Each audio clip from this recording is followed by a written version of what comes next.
अभी तो शादी हुई है, जब बच्चा पैदा होगा तो उसका नाम डिसाइड करेंगे ना। अभी से सब कैसा होगा। माइग्रेंट लेबरर्स हिंदुस्तान के, भारत के कोने कोने से अपने अपने राज्यों को जा रहे थे। उस वक्त आरजेडी का जो चेहरा है वो 2.5 महीने तक दिल्ली में बैठे रहे। इससे इनके सीरियसनेस का अंदाज़ा होता है। हर मैदान पर नीतीश कुमार का रिकॉर्ड फेलियर का रहा है। असदुद्दीन ओवैसी की पार्टी एआईएमआईएम बिहार विधानसभा चुनाव में लड़ रही है अन्य 5 दलों के साथ बनाकर गठबंधन, जिसका नाम है ग्रैंड डेमोक्रेटिक सेक्युलर फ्रंट। इसके चेहरा उपेंद्र कुशवाहा बनाए गए हैं। ओवैसी साहब हमारे साथ हैं, जिनसे हम बात करेंगे बिहार में एआईएमआईएम के इस बार के प्लान को लेकर के। ओवैसी साहब, हमेशा आप लोग अकेले लड़ते थे, इस बार गठबंधन में चेहरा कुशवाहा, क्या है स्ट्रैटेजी और किस वादे के भरोसे आपको एतबार है कि जनता आप पर एतबार करे? इस अलायंस में जनाब कुशवाहा साहब हमारे चीफ मिनिस्टर कैंडिडेट हैं, मगर हमारे पास सबसे बड़ा चेहरा देवेंद्र प्रसाद यादव साहब का है। सीनियर पार्लियामेंटेरियन, सीनियर पॉलिटिशियन है।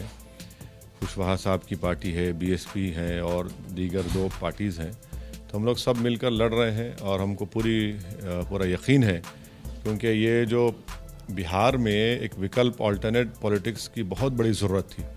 तो हमको यकीन है कि इंशाल्लाह एक ऑल्टरनेट पॉलिटिक्स का जो मौका हम लोग बिहार की जनता को दे रहे हैं, वो हमको अपने आशीर्वाद से, अपनी मोहब्बतों से, अपनी ओर से नवाजेंगे। वैसे साहब, आप कह रहे हैं अल्टरनेट विकल्प की बिहार में 6 पार्टियां साथ आई हैं, 3 तो बड़ी पार्टियां हैं, एआईएमआईएम, आरएलएसपी, बीएसपी। क्या आप लोग कुछ वक्त पहले साथ नहीं आ सकते थे? आखिरी वक्त में इस अलायंस का अनाउंसमेंट हुआ है आज, जबकि पहले चरण के नॉमिनेशन का आज आखिरी दिन है। हम जानते हैं आपके सीएम के जो चेहरा थे वो महागठबंधन के साथ सीटों पर बात कर रहे थे, वहां बात नहीं बनी तो इधर आकर के चेहरा बन गए। ये चीजें पब्लिक भी देखती है, कैसे आप कन्विंस करेंगे पब्लिक? देखिए, कोई भी अच्छे काम के लिए, आगाज़ के लिए, नेक काम के लिए, जो आवाम के, पब्लिक के फ़ायदे के लिए किया जाता है, उसके लिए हर टाइम अच्छा टाइम होता है। अब जहाँ तक कुशवाहा साहब की बात है, वो तो उन्होंने साफ तौर पर कह दिया है। अभी भी, आज भी बीजेपी में उनके कई कैंडिडेट्स में मतभेद है। फिर एलजेपी दिल्ली में साथ है, बिहार में साथ नहीं है। तो ये चीज़ें हैं, मगर हमको लगता है कि सही टाइम पर हुआ है और पॉलिटिक्स में सही वक्त पर सही फैसला लेना, यही बहुत बड़ी कामयाबी जो आज हुआ है।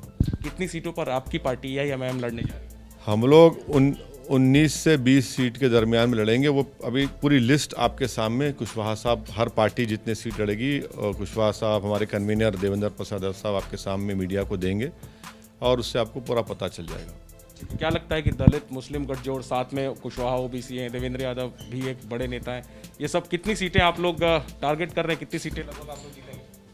देखिए, मैं तो कोई जोशी नहीं हूँ, ना मैं कोई सेफोलॉजिस्ट हूँ, मैं तो एक पॉलिटिशियन हूँ। नहीं, इतना नहीं है। ये वो सीनियर हैं, इनके बाल अभी भी काले हैं, सफ़ेद नहीं हुए हमारे देवेंद्र प्रसाद यादव साहब के। हमको पूरा यकीन है।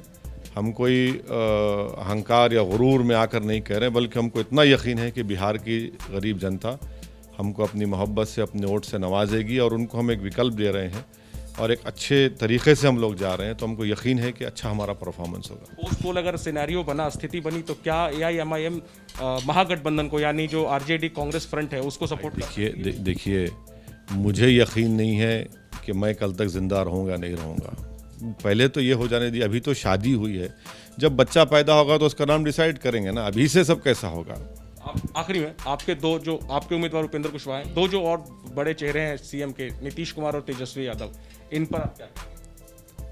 देखिए, आरजेडी के जो उनका जो चेहरा है, जो पूरे भारत में माइग्रेंट लेबरर्स हिंदुस्तान के, भारत के कोने कोने से अपने अपने राज्यों को जा रहे थे और क़रीब 28 से 30 लाख माइग्रेंट लेबरर्स भारत के कोने कोने से बिहार को आ रहे थे। उस वक्त आरजेडी का जो चेहरा है वो 2.5 महीने तक दिल्ली में बैठे रहे। इससे इनके सीरियसनेस का अंदाज़ा होता है। रहा सवाल नीतीश कुमार का, तो यकीनन वो 15 साल से चीफ मिनिस्टर हैं, मगर इनका जो परफॉर्मेंस का जो ट्रैक रिकॉर्ड है, खुद नीति आयोग ये कहता है कि ईज़ ऑफ डूइंग बिजनेस में 26वां नंबर, मिनिस्ट्री ऑफ एमएसएमई की जो मिनिस्ट्री है वो कहती है कि 25 जो बैकवर्ड इंडस्ट्रियल बैकवर्ड डिस्ट्रिक्ट्स हैं 15 बिहार के हैं, 52% के ऊपर इलिटरेसी है, और यहाँ पटना जो कैपिटल है बिहार प्रदेश का, स्वच्छता में उसको सबसे डर्टीएस्ट सिटी का अवार्ड मिलता है। 10 लाख से ज़्यादा आबादी वाला शहर अगर कोई है तो गया, उसको मिलता है।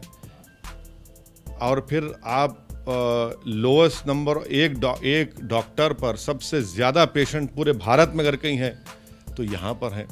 तो हर महाज पर, हर मैदान पर नीतीश कुमार का रिकॉर्ड फेलियर का रहा है।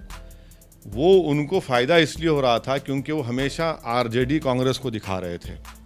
अब वो नहीं कर पाएंगे। हम लोग इसीलिए, मैं बार बार दोहरा रहा हूँ कि एक ऑल्टरनेट पॉलिटिकल प्लेटफॉर्म मिला है, ये चीज़ें हम सामने रखेंगे। यानी हैदराबाद, आखिरी में पूछ रहा हूँ, हैदराबाद के बाहर जो एक सवाल आपका हर जगह पीछा करता है, आपको हर जगह वोट कटवा कहा जाता है कि आपकी वजह से बीजेपी को फायदा होता है। क्या लगता है इस बार बिहार विधानसभा चुनाव के बाद ओवैसी जी आपकी पार्टी को कोई वोट कटवा नहीं कहेगा? नहीं, देखिए, आप जो नाम से पुकार तो मुझे पुकारिए। अगर नहीं, सुनिए, अगर मेरे विरोधियों को उनके कलेजे को ठंडक पहुंचती है और उनको रात में अच्छी नींद आती है और मैं रात में ख्वाब में नहीं दिखाई देता हूं तो बोलो। अगर आपको सुकून मिलता है बोलिए, मगर हमको उससे कोई फ़र्क पड़ने वाला नहीं है, क्योंकि हकीकत ये है कि जब हम पार्लियामेंट का एक ही सीट पर किशनगंज से लड़े और वहाँ पर बीजेपी नहीं कांग्रेस जीती, अख्तर ईमान हमारे बिहार प्रदेश के अध्यक्ष ने 3 लाख वोट हासिल किए, बाकी सीटों पर 38 सीट पर तो आपने हार गए। तो फिर वोट कटवा कौन हुआ? और सबसे बड़ी बात यह है कि ये बिहार की जनता आरजेडी, कांग्रेस और नीतीश कुमार से पूछना चाहती है कि 5 साल पहले आपने बिहार की जनता को ये झूठ और धोखा देकर वोट हासिल किया कि हम बीजेपी को रोकेंगे। तो वो वोट की अहमियत क्या होगी? उन गरीबों ने जो वोट दिया था उस वोट का वैल्यू कहाँ पर चला गया? नीतीश कुमार तो मोदी की गोद में बैठ गए। तो क्या इसके जिम्मेदार ये वो तीनों पार्टियां नहीं हैं? तो हमको कोई फ़र्क नहीं पड़ता, वो जितना पुकारेंगे हमको फ़ायदा होगा। हम तो उनसे अपील करेंगे कि एक और कोई वर्ड का इजाद कर लीजिए, इन्वेंट कर लीजिए, पुकारिए, हमको फ़र्क नहीं पड़ता। चलिए, शुभकामनाएं आपको ओवैसी साहब। तो असदुद्दीन ओवैसी, बड़ा मुस्लिम चेहरा, बिहार में इस बार नया प्रयोग कर रहे हैं। बीएसपी, आरएलएसपी समेत कुल 6 पार्टियां साथ आई हैं। देखते हैं कि किस तरह की कामयाबी इस बार इन्हें मिलती है, बिहार की जनता इनकी बातों पर कितना भरोसा करती है। कैमरामैन अजय तिवारी के साथ Jainendra, ABP news, Patna. ABP news आपको रखे आगे।